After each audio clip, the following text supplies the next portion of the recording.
Welcome, dear friends, to Lotus Heart Teachings. Imagine for a moment that you're carrying a simple stone. To some, it may look ordinary, just a stone, seemingly without significance.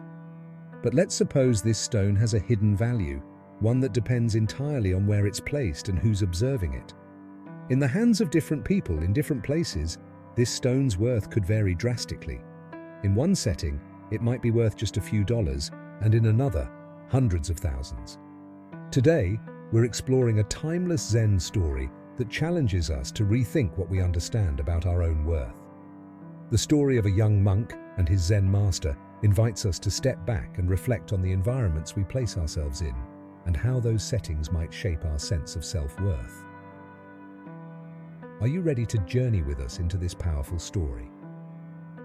Let's see how a simple stone, carried by a curious young monk, reveals one of life's greatest lessons, the profound influence of our surroundings on our inner value. As we embark on this exploration, ask yourself, are you in a place that recognizes your unique gifts, talents, and potential? Or do you feel like the stone in the marketplace, its true value unrecognized and overlooked? The story begins with the young monk who, guided by his master, takes a simple stone to the marketplace. When he arrives, he follows the master's instructions. He silently holds up two fingers to indicate two without saying anything. This interaction with the housewife serves as the monk's first lesson in self-worth. The housewife initially values the stone at $2, reflecting the stone's limited worth in her eyes. She later raises the offer to $20, planning to use it as a functional tool, a weight for pickling vegetables. This interaction at the marketplace reveals a common theme. Worth is often assigned based on perceived function or practicality, particularly in environments where people are focused on basic needs. For the housewife, the stone's beauty or historical value doesn't matter. Its usefulness to her is the primary factor in determining its price. This scene illustrates how in certain settings, people often overlook intrinsic worth, focusing instead on immediate tangible benefits. Just as the housewife sees the stone as something functional rather than valuable, people may view others in terms of superficial or utilitarian worth, missing the deeper, unique qualities they possess. After the marketplace, the young monk returns to the Zen Master, who now instructs him to take the stone to a museum. In this setting, the monk encounters a different response. When a museum visitor sees the stone, they perceive it as something far more valuable, offering $2,000, believing it to have historical significance or artistic beauty. In a museum, the perception of value shifts dramatically. Visitors here are not looking for functional items, they seek beauty, history, and culture. This new environment redefines the stone's worth, emphasizing how context and setting can profoundly impact how value is perceived. The museum visitor's offer also suggests an appreciation for the stone's uniqueness, even if it appears ordinary at first glance. This experience serves as a pivotal moment for the young monk, as he realizes that the same object can be viewed through vastly different lenses. The museum encounter reveals a broader lesson. When we place ourselves in environments that appreciate depth, artistry, or heritage, our worth is often recognized more fully. People in such spaces value not just what we can do, but who we are and what we represent.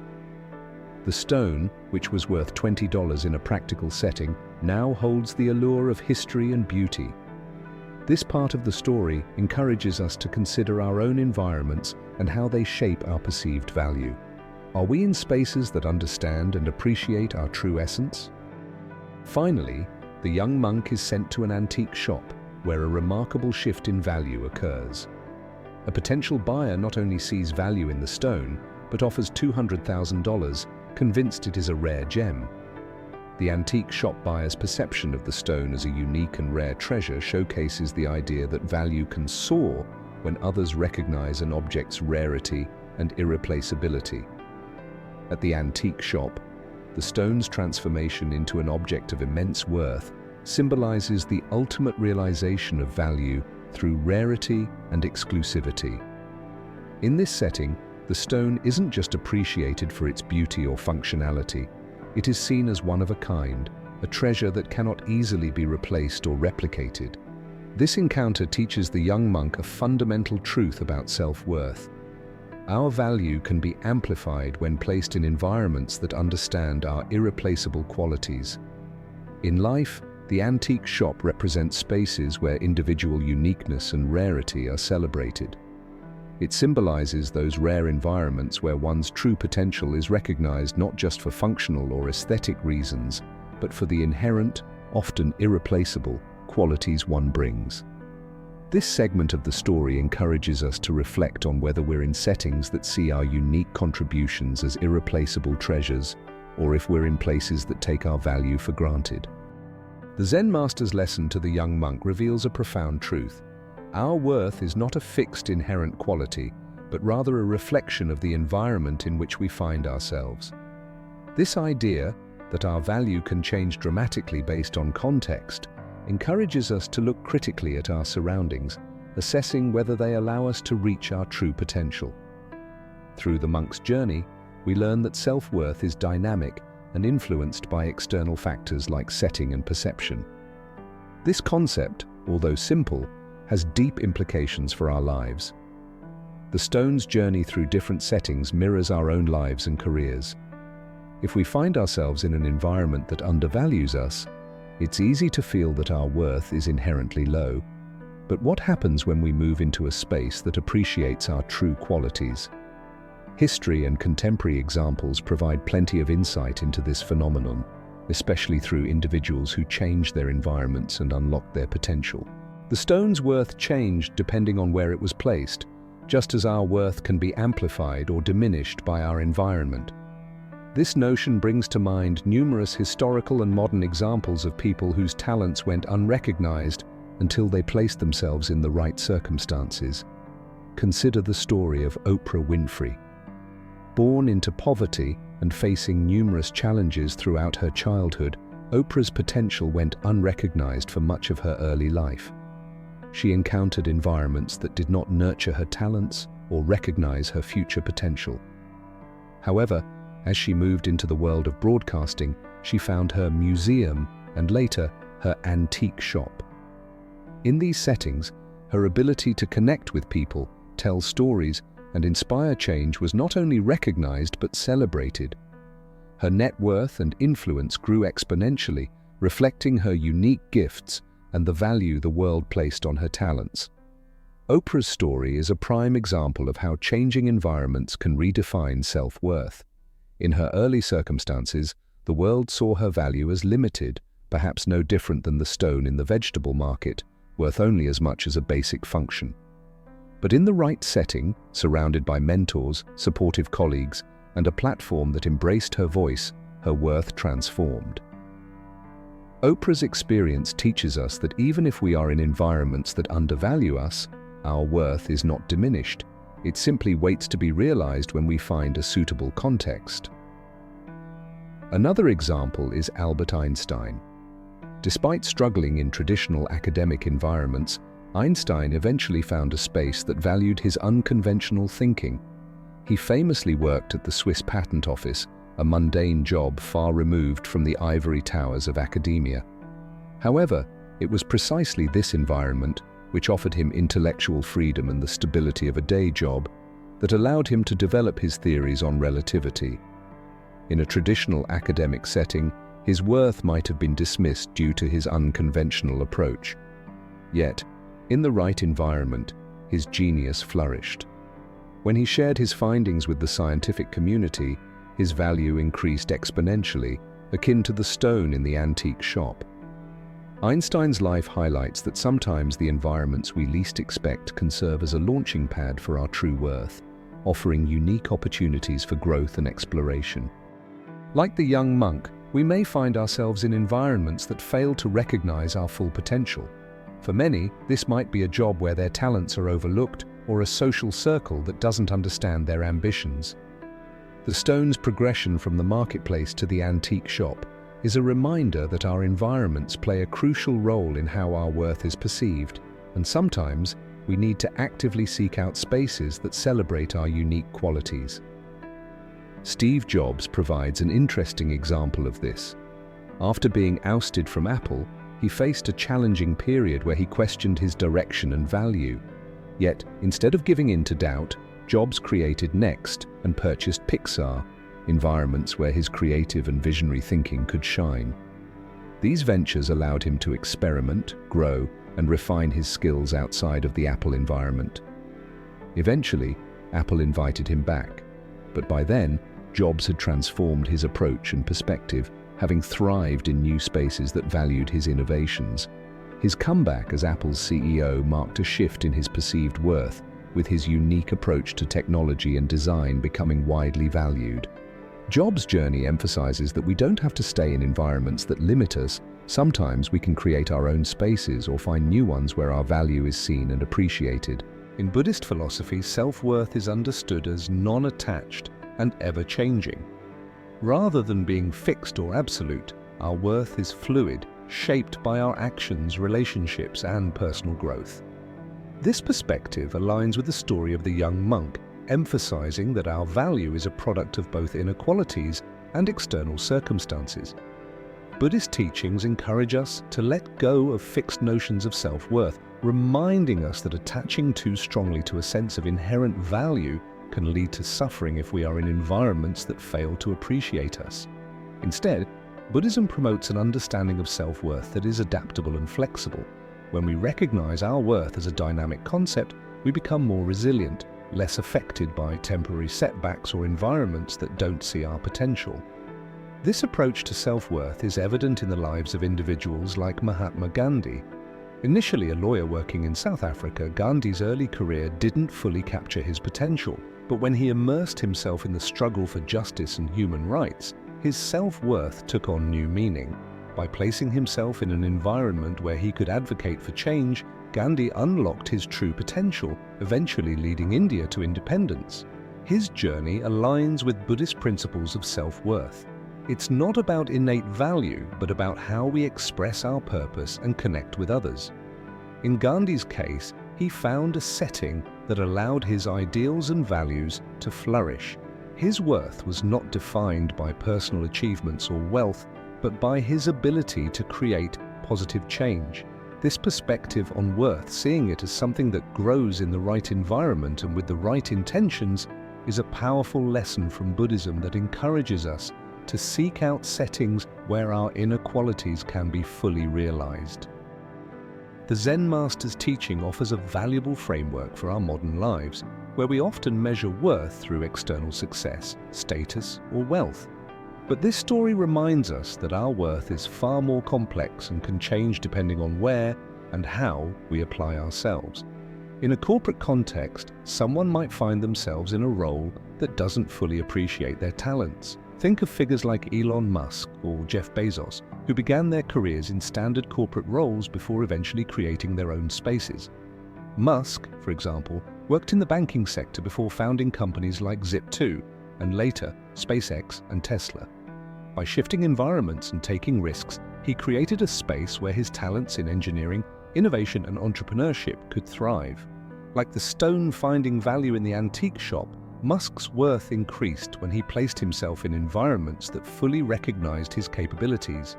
His story is a reminder that if we feel undervalued in our current roles, we have the potential to redefine our worth by seeking or creating settings that allow us to reach our full potential. Similarly, think of J.K. Rowling, who faced rejection after rejection before Harry Potter found a publisher. Initially, the world didn't recognize her talent, and she faced countless dismissals. However, her persistence and eventual success illustrate the Zen story's lesson. Sometimes we must seek out or wait for environments that see our true value. Rowling's journey from rejection to worldwide acclaim is a testament to the power of resilience and the importance of finding the right context for one's talents. The journey of the young monk and the Zen Master speaks directly to each of us, urging a close examination of our own environments and how they influence our sense of worth. The story teaches that our value is deeply contextual. It can rise or fall based on the people we surround ourselves with, the places we work, and the communities we belong to. This concept might seem abstract at first, but it holds immediate practical implications for how we navigate our lives. 1. Reflecting on our environments. Take a moment to reflect on your current environment. Ask yourself, do the people around you inspire and uplift you? Are you in a setting that celebrates your unique gifts, talents, and perspectives? Or do you feel that your environment restricts your potential, making it difficult to express your true self? These questions are not just philosophical, they are practical tools for assessing whether our surroundings align with our deepest aspirations and abilities. Sometimes we remain in environments that don't value our strengths out of habit, fear, or uncertainty. We might convince ourselves that our worth is inherently limited or that we need to settle for what's in front of us.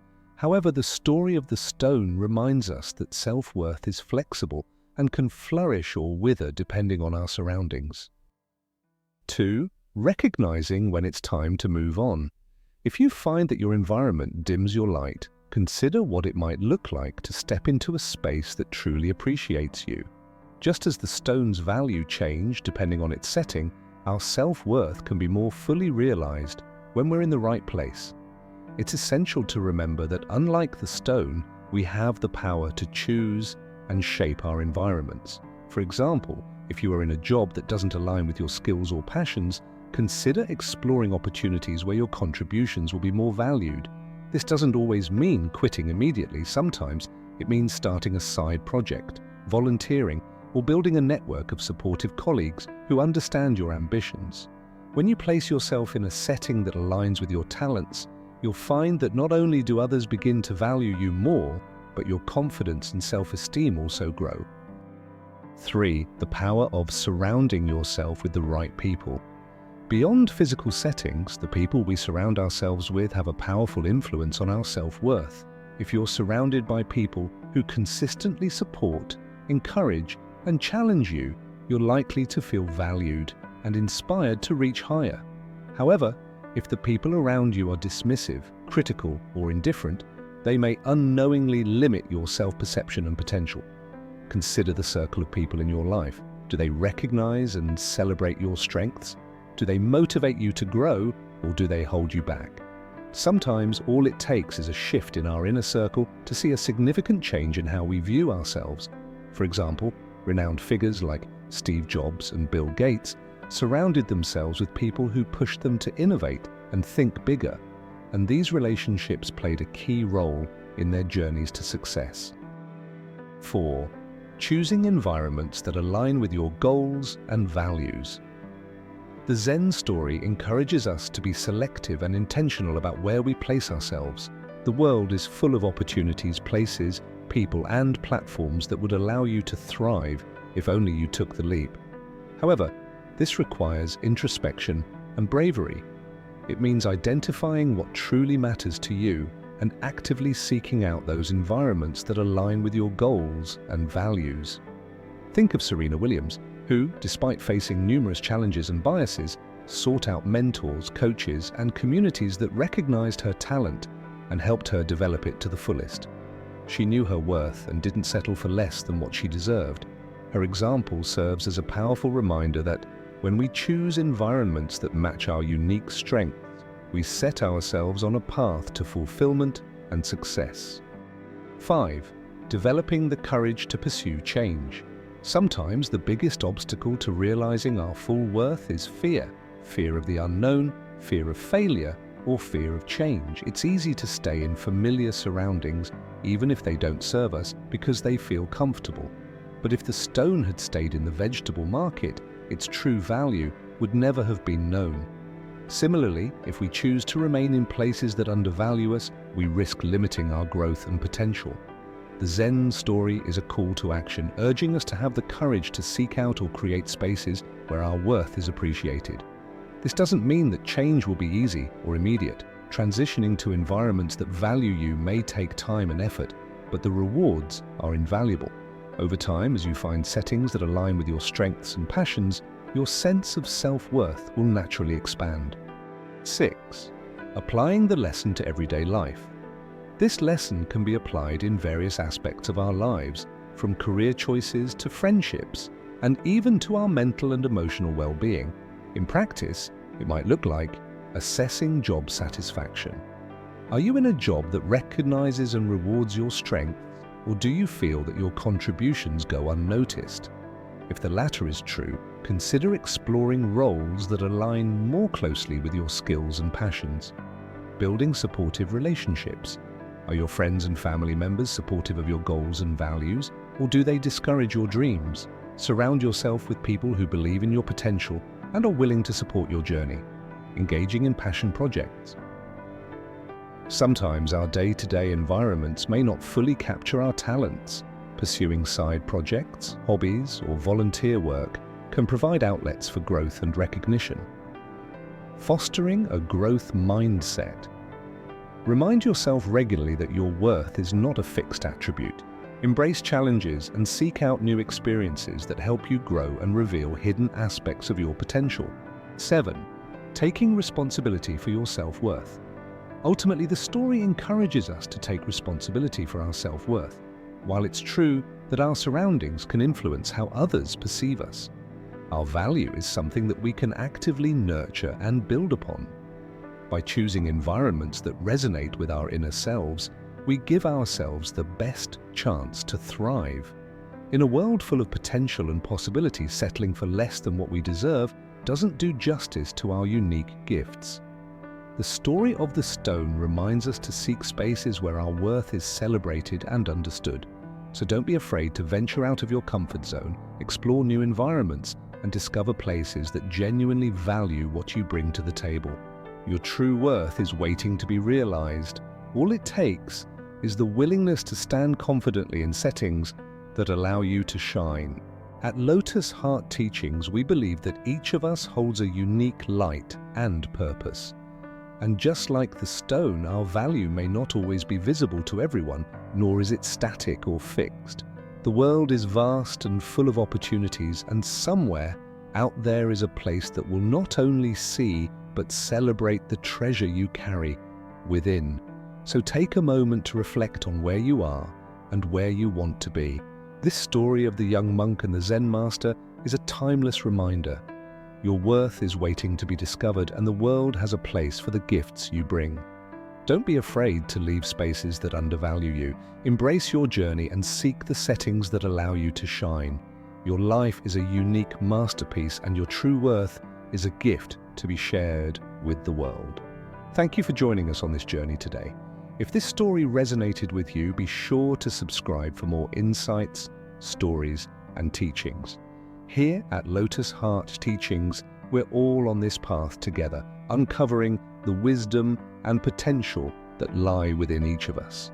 Until next time, may your journey lead you to places that honor your true worth.